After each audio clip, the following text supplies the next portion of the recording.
Thank you for listening to Hustle and Heart. I'm your host, Edie Weintraub. Today we're speaking with Paula Wideman, owner and founder of Paula Products. Paula, please tell us a little bit about yourself. Okay, Edie, I am a creative thinking kind of what are all the options idea person combined with, so like an artist mind combined with a task list completer. So I'm an artist mind that starts a project and finishes it. So that's a business plus artist. And I channeled that into design. So I used to, when I was little, I wanted to be an artist or a therapist. Okay. So combine the two and there's designer.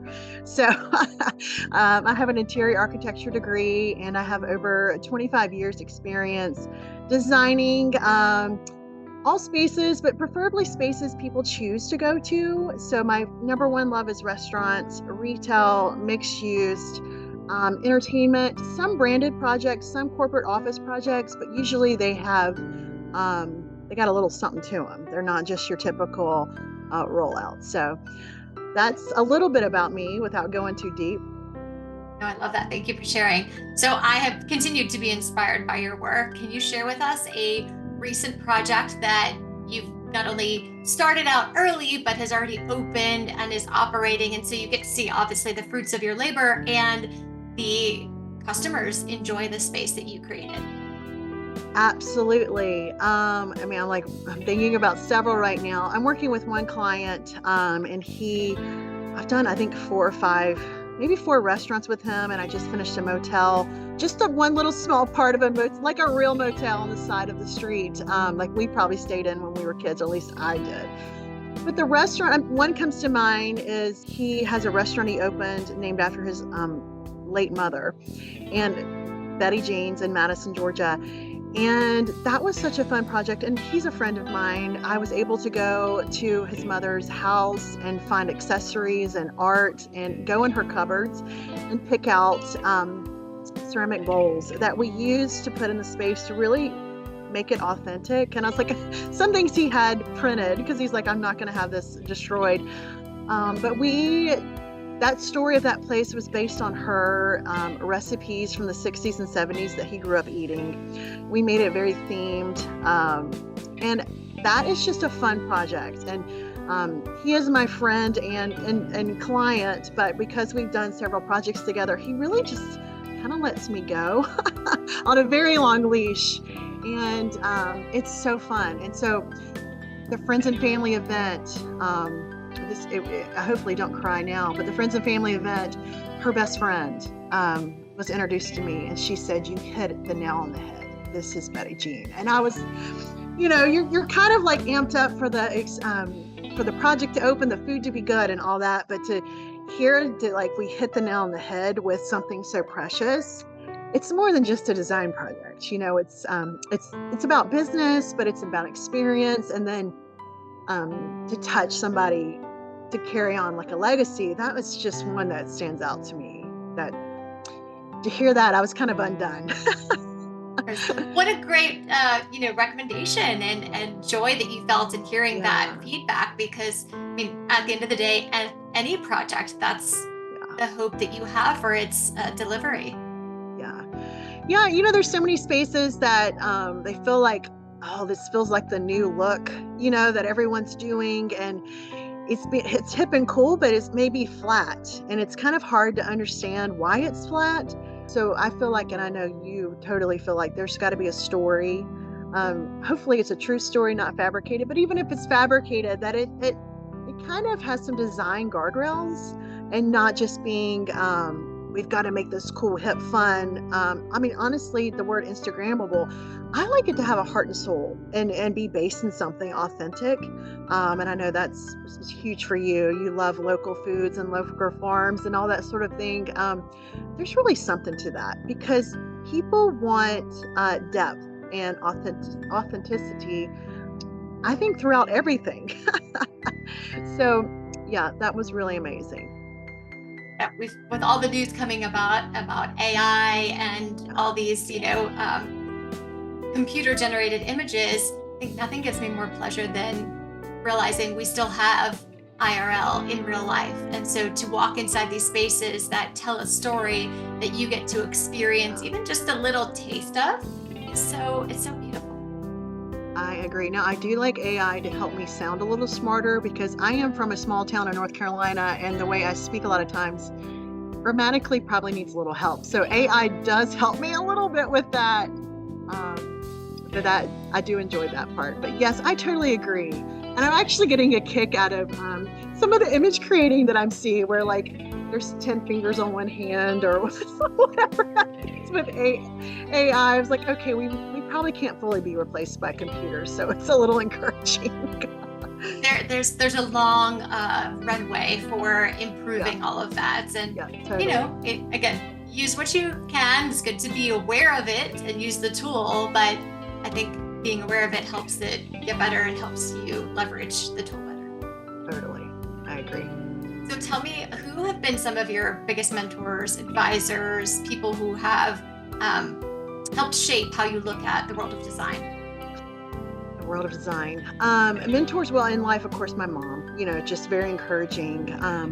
She noticed I was a creative kid, creating forts. And I mean, I'm an exennial, I believe you are too. So we didn't have internet growing up, and I was bored a lot. So, would just come up with the craziest things. So probably her just allowing me to be not like her, and encouraging that. And I think about this growing up. I mean, I don't have like one mentor that's followed me, or I've attached to, but even just teachers in high school or professors in college that pull out things that they see in you, that's talents and gifts and skills. And I think, I mean, people love that with friends as well. People tell you who you are. I see this in you. I remember a teacher told me in high school, you should run for class president. And I was like, what? Like I'm actually an introvert, and she's like, no, you're a leader. And I was like, okay. And so I ran and I was high school, senior class president. So there's stuff like that. But even just teachers and learning from things, mentoring that way, and people that you trust. But I would also say mentors, whether they knew it or not, are people that I've even had terrible experiences with, because it mentored me on how not to treat people. Or I remember being some leasing meetings at some shopping malls, and hearing just kind of a tyrant of a boss in that, and she was the tyrant of the boss. But man, she commanded that room. And I just remembered learning, like, how did she command that room? Some with fear and trembling, but a lot of intelligence my life and experiences of clients that has mentored me, good and bad. Just taking out the good and bad and filing it away for how you want to act in business and in life and as a person. So it's been a whole group of people. Yeah, I feel like continue to be inspired every day, right? I'm always learning. My team laughs at me. They're like, how many books did you read this weekend? Why aren't you a librarian? Seriously. Not sure that is social enough for me. Probably I do not. like people, but I am insatiably curious. You are. I learn from you all the time as well. Oh my gosh. I mean, I remember meeting you, and I think it was a God meeting, because I was just like, wow, I am so connected to this lady. I don't know her, but like we just had a similar kindness and interest in each other. It's like we were both asking each other questions, and I was like, I'm going to be connected to this woman. And that was years ago. You're stuck with me. We've been connected ever since. Yeah. Totally. So you kind of already answered, a project that puts a smile on your face. I guess let's skip ahead to the next question. What's been the biggest challenge to date, and how have you overcome it? Well, I was in a big firm for over 20 years. So in a big umbrella, international projects, departments that do your shipping and scheduling. And so when I opened up my own firm in 2020, out from underneath that umbrella, that takes a little bit of grit, and can be I think we started within 3 months of each other, creating our own companies. But I just approached it like I do any project. Let's organize. The task list comes in hand. Let's organize. Let's treat this like a project and not like my future liability or livability.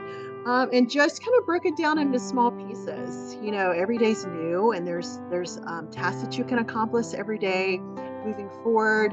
And also, in doing that, I humbled myself real fast. Said I need to be teachable. I am teachable, but I reached out to I think 50 people. I went through my LinkedIn and said who has started their own company, own company, especially with design related. And I believe I had 40 phone interviews before before I hit the gas. And I honestly had flat tires because this was in 2020. And I asked these 40 people about the same 5 questions. How did you get started? What would you do differently? Knowing what you know about me, what do you see? What would be good? And I shared my ideas. And then, I gathered all that information. It was amazing how much information that similar threads of comments that rose to the top about them, their business. I mean, everything from what kind of insurance did you get to what was your biggest mistake, and just was a sponge and listened. And then it really, I was amazed of how many of our peers are cheerleaders, because a lot of times it seems so competitive just in life. And that really put air in my tires and just let me go. And it's like, oh, we can do this. And you know what? If we fail, we'll just do something else. It's not the end of the world. So that was definitely a challenge to go out from underneath that umbrella of security out on my own, but it was very freeing. And there's more sunshine out from underneath the umbrella. So it's been good. Oh, I love how you phrased that. So do you look back and think you should have done it sooner, or you feel like the timing was perfect? I thought about this a lot.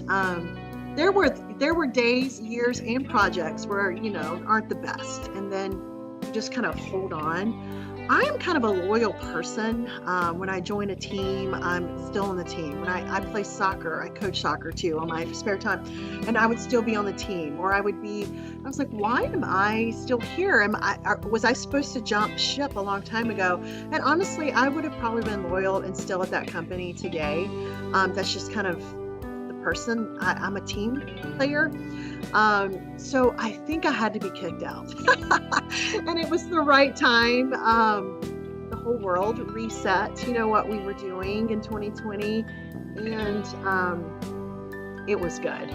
So I don't know that I would have left. I was feeling oppressed with leadership, and also just design, after that many years in a I'll say political, but it's a corporate environment. Sometimes you just shut your mouth and do your work, just to make things flow well. And I think I got a little stifled. So it was ripping a Band-Aid off, but it's probably what I needed. So I'm thankful, even though it was difficult. But a lot of great learnings from that experience that obviously, are priceless. Totally. Yeah, just and I'm totally thankful. Big experiences, international travel, design, speaking, conferences, meeting really well-known people, and people that just team. I don't know, just it's all great. So I really wouldn't change it. With that, with the lack of perhaps international flair today, where do you find inspiration for your projects? Really from the owners. I get to work with the direct owners, what their vision is. A lot of them artistic, but a lot of them cannot see 3-dimensionally. They cannot see 2-dimensionally. They really just can't even see. They have ideas. And we have some shared clients.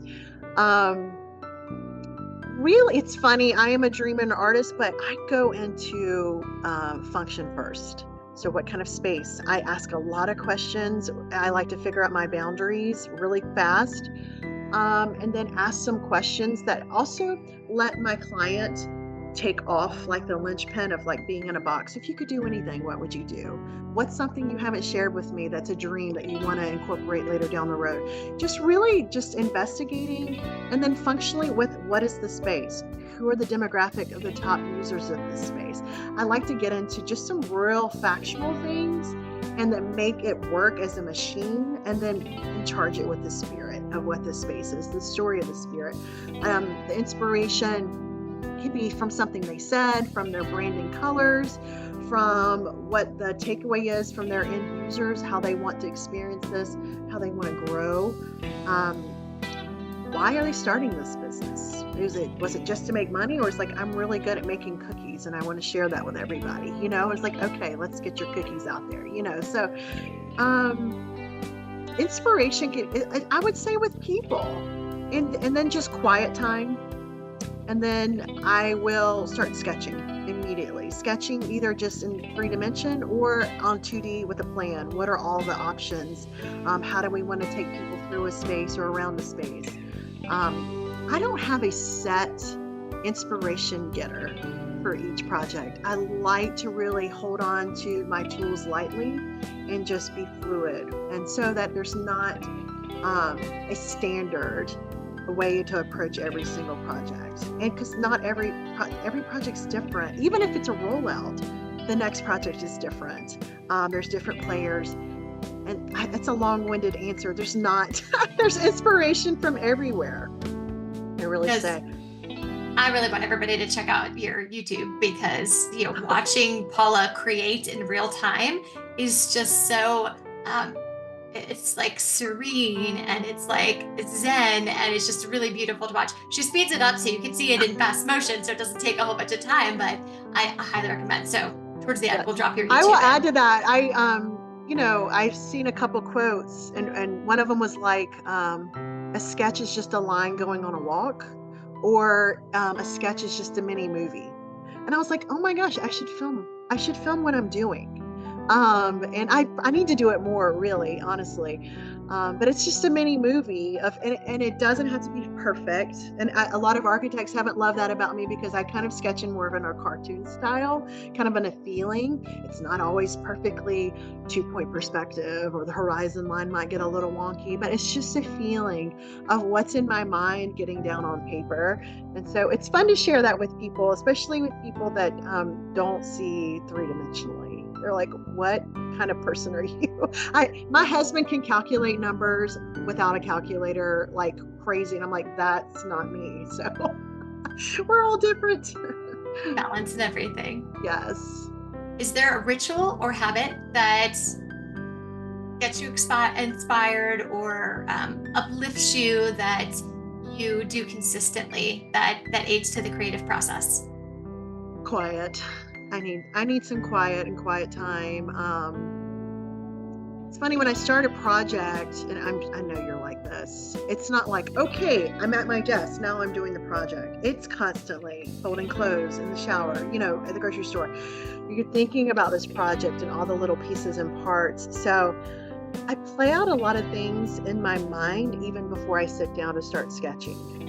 It's kind of a 3-dimensional Tetris moment with spaces. What are the problems? If it's in a renovation, if it's new build, it's just kind of this ongoing thing that's happening in my mind. So I will kind of beat it to death with all of these options in my mind, and then I'll sit down. And a lot of times I'll have to schedule myself, like, we need to sit down and pour this out, because I'll be like, oh, I got it. But then there's actually nothing out of my head yet. So I'll have to sit down and start making lists and drawing and sketching. And then this always happens, is I think about the person I'm presenting to, whether it's my client or a bigger group, or you and I have been in a conference room together, not knowing anybody really.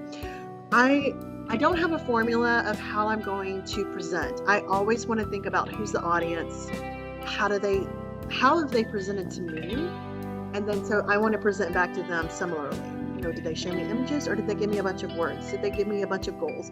And then how can I speak their language back? So a lot of that, when I start putting that into paper, or how I want to present, I'm thinking about who I'm going to communicate to. So it's, again, there's not a perfect answer, but it all starts in my mind. I'll look at images and maybe Pinterest and stuff like that, but I like to take my imagination on a walk before I see what other solutions are. I don't start looking at magazines or thinking about built projects. I like to take that off of me because I feel like I'll get tied to, well, this is the newest thing or whatever. So it's it's actually my favorite part of a project because anything is possible. And there's a bunch of options out there to I love explore. that quote too. I'm going to take my imagination on a walk. It's really beautiful. So let's talk about technology. How Okay. has it impacted your field? What adjustments have you made? Have you continued to evolve in the technology, or are you absolutely happy with the Adobe suite? Do tell. It's kind of the same thing. So I can do 3D modeling, animations, all of that sort of stuff. I don't love doing construction documents. I feel like it's just not the best use of my time. So I like to partner with that. I can do it, but it's just not my fave. Um, 3D modeling, I know several programs, and there's some programs that I shied away from learning because it's so data heavy that you can't make a single line. You can't sketch in 3D in some programs because you've got to know, is this a studded wall with waterproofing and this and that, and what's the height of it? And it's like, I want to say, chill out a minute. Let's just kind of dream for a minute. So I like to be in probably hand sketching first. And then sometimes I'll take it to drafting, especially 2D drafting, if it's a plan that I need to figure out. And then I'll go in 3-dimensional, maybe to model, but also just having the image of an existing space. If it is a renovation, I'll print that and just sketch over that, just to dream and think about it. Because once you put it into the computer, you get locked in having to make so many decisions that has nothing to do with the experience or the essence or the handcraft of it. So I will stay out of that for a while and then put that in there. There's limitations. I know I've been in a lot of presentations where I'll hear people say, well, I couldn't get that view, so I can't show you that, or I can't, and they're leaning so much on the technology. The technology has taken us so much faster to be able to do so much more, but it's like, you still can draw, or you can still sketch, or you can still show an image to convey what you want to do and not just have limitations of a computer or technology. I love it for like calculating. Someone can calculate lighting or thermal energy or sustainability. That's amazing. But for the human experience, I think we have to lean on our human mind a little more, especially in the beginning, instead of just uploading it and expecting this computer to spit out the human solution. Absolutely appreciate that. I love technology. It's made my life so much easier, but at the same time, I still have to put things into it. So it still does consume my time. Totally. It's like once you have a long text with somebody, you're like, let's just get on the phone. So you really just, it's a tool. It shouldn't be the total solution because we're still humans involved. Great. So what are you looking to leave as your legacy in this industry? What are things that your children are going to look back and say, well, mom did this and mom did that? My gosh, my legacy. I guess I do things differently. I design just what feels right with my heart.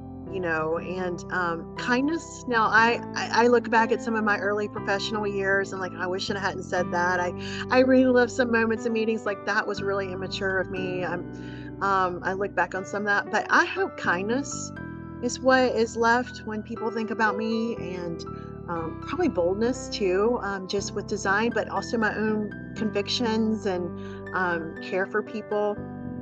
And just that I use the gifts that I had with creativity, and that my children, I don't feel like they don't need to carry Paula product. They can go be their own people. Paula product, when I leave, may be gone, but the experiences will still be there.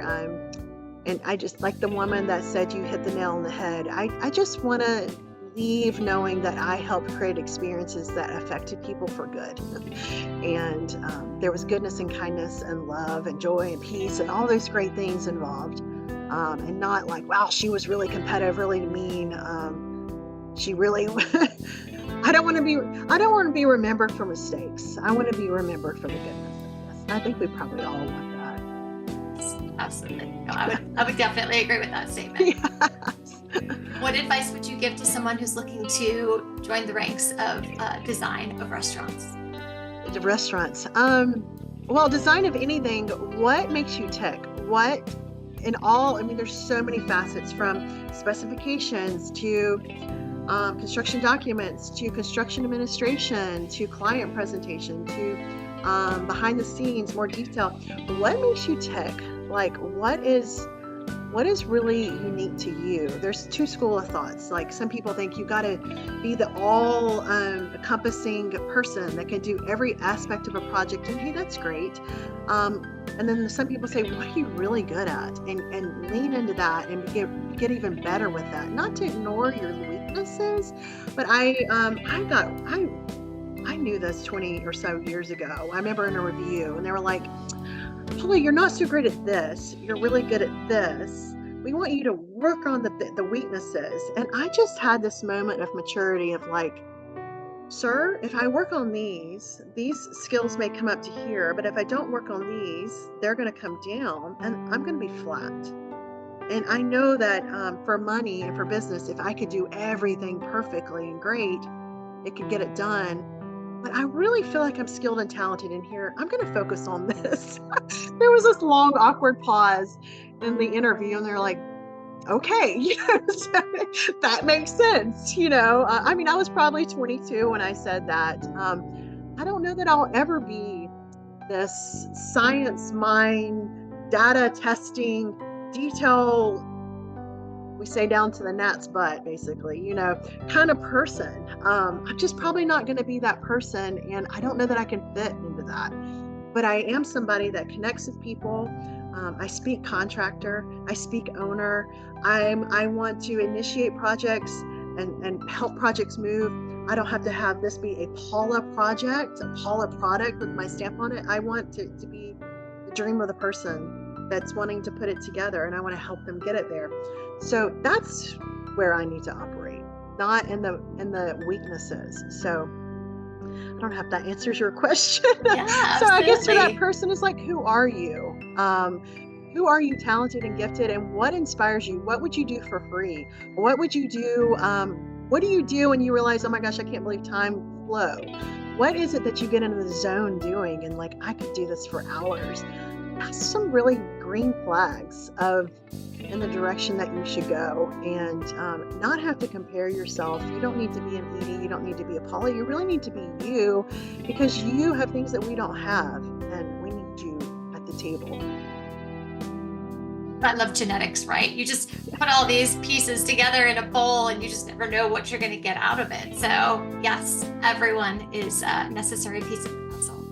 Totally. So for our listeners, where can they get more information about you? Everything Paula Product. So Paula Product, Instagram, LinkedIn, Facebook, YouTube. I need to upload some more things to YouTube. And my website, Paula Product, is there. And it's funny, I named myself Paula Product. I had an Etsy shop back in the day where I was creating light fixtures and art and jewelry, and it was Paula Product.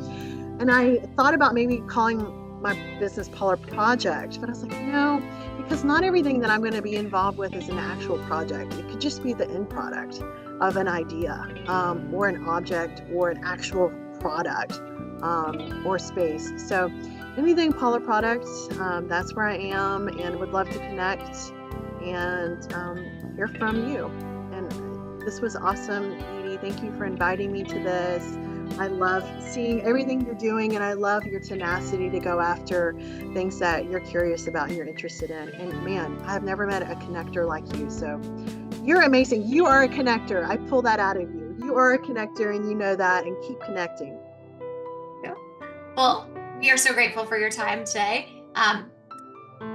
It's greatly appreciated to share your insights in design. To our listeners, thanks for tuning in. Until next time, keep your mind open, keep taking walks with your imagination, and continue to be inspired by folks like Paula here. Thank you so much. This was a pleasure. Hi, I'm Paula Wideman, and you're listening to Hustle and Heart.